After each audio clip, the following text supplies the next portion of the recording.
Ezekiel 27. Yahweh's word came again to me, saying, You, son of man, take up a lamentation over Tyre, and tell Tyre, you who dwell at the entry of the sea, who are the merchant of the peoples to many islands, the Lord Yahweh says, You, Tyre, have said, I am perfect in beauty. Your borders are the heart of the seas. Your builders have perfected your beauty. They have made all your planks of cypress trees from Sinir. They have taken a cedar from Lebanon to make a mast for you. They have made your oars of the oaks of Bashan. They have made your benches of ivory inlaid in cypress wood from the islands of Kittim. Your sail was of fine linen with embroidered work from Egypt, that it might be to you for a banner. Blue and purple from the islands of Elisha was your awning. The inhabitants of Sidon and Arvad were your towers, were your rowers. Your wise men Tyre were in you. They were your pilots. The old men of Gebal and its wise men were your repairers of ship seams in you. All the ships of the sea with their mariners were in you, to deal in your merchandise. Persia, Lud, and Put were in your army, your men of war. They hung the shield and helmet in you. They showed your beauty. The men of Arvad with your army were on your walls all around, and valiant men were in your towers. They hung their shields on your walls all around. They have perfected your beauty. Tarshish was your merchant by reason of the multitude of all kinds of riches. They traded for your wares with silver, iron, tin, and lead. Javan, Tubal, and Meshach were your traders. They traded the persons of men and vessels of bronze for your merchandise. They of the house of Togarmah traded for your wares with horses, war horses, and mules. The men of Dedan traded with you. Many islands were the market of your hand. They brought you horns of ivory and ebony in exchange. Syria was your merchant by reason of the multitude of your handiworks. They traded with your wares with emeralds, purple, embroidered work, fine linen, coral, and rubies. Judah and the land of Israel were your traders. They traded wheat of Minnith, confections, honey, oil, and balm for your merchandise. Damascus was your merchant for the multitude of your handiworks, by reason of the multitude of all kind of riches with the wine of Helbon and white wool. Vedin and Javan traded with yarn for your wares. Bright iron, cassia, and calamus were among your merchandise. Dedan was your trafficker in precious cloths for riding. Arabia and all the princes of Chebar were the merchants of your hands, in lambs, rams, and goats. In these they were your merchants. The traders of Sheba and Raamah were your traders. They traded for your wares with the chief of all spices and with all precious stones and gold. Haran, Kana, and Eden, the traders of Sheba, Ashur, and Chilmad were your traders. These were your traders in choice wares, in wrappings of blue, embroidered work, and in chests of rich clothing, bound with cords and made of cedar among your merchandise. The ships of Tarshish were your caravans for your merchandise. You were replenished and made very glorious in the heart of the sea. Your riches, your wares, your merchandise, your mariners, your pilots, your repairers of ship seams, the dealers in your merchandise, and all your men of war who are in you, with all your company which is among you, will fall into the heart of the seas in the day of your ruin. At the sound of the cry of your pilots, the pasture lands will shake. All who handle the oars, the mariners, and all the pilots of the sea will come down from their ships. They will stand on the land, and will cause their voice to be heard over you, and will cry bitterly. They will cast up dust on their heads and wallow in the ashes. They will make themselves bald for you, and clothe themselves with sackcloth. They will weep for you in bitterness of soul, with bitter mourning. In their wailing they will take up a lamentation for you, and lament over you, saying, Who is there like Tyre? Like her who is brought to silence in the middle of the sea. When your wares went out of the seas, you filled many peoples. You enriched the kings of the earth with the multitude of your riches and your merchandise. In the time that you were broken by the seas, in the depths of the waters, your merchandise and all your company fell with you. All the inhabitants of the islands are astonished at you, and their kings are horribly afraid. They are troubled in their face. The merchants among the peoples hiss at you. You have become a terror and will be no more. We talked in the chapter yesterday about Tyre and how they were an extensive nation of sea trading merchants.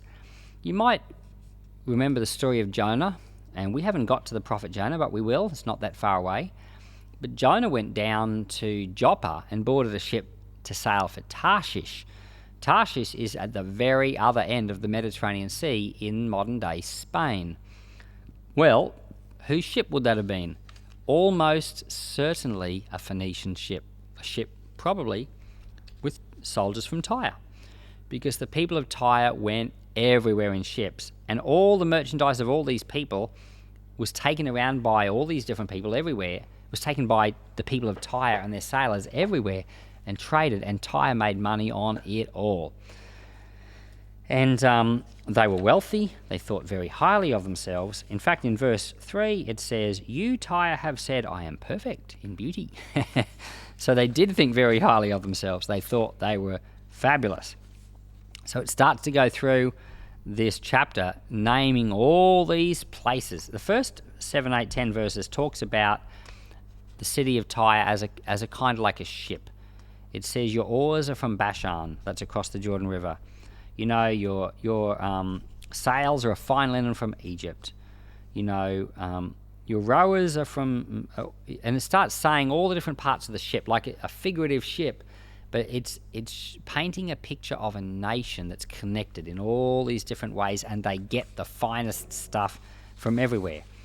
Then we go down to verse, where are we?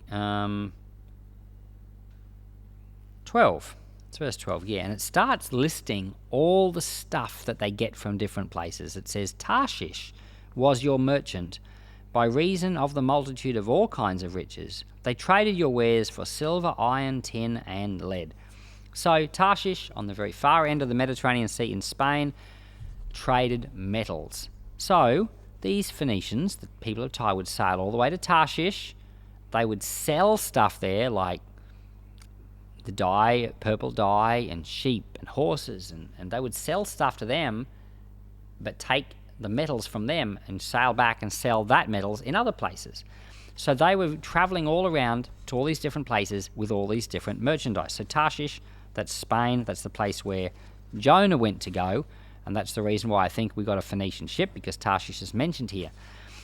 Verse 13, Javan, Tubal, and Meshech, that's Greek city-states and Greek islands.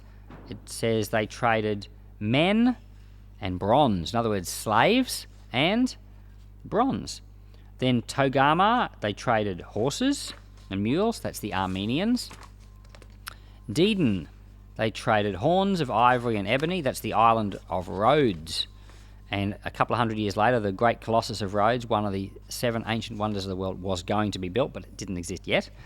Syria was a merchant in emeralds, purple, embroidered work, fine linen, coral, and rubies.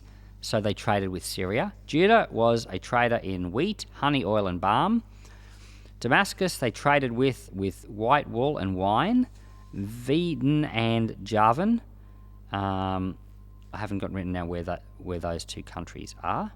But they traded iron and cassia and calamus. Dedan, which I think is Ethiopia, they traded precious cloths. Arabia, we all know where that is.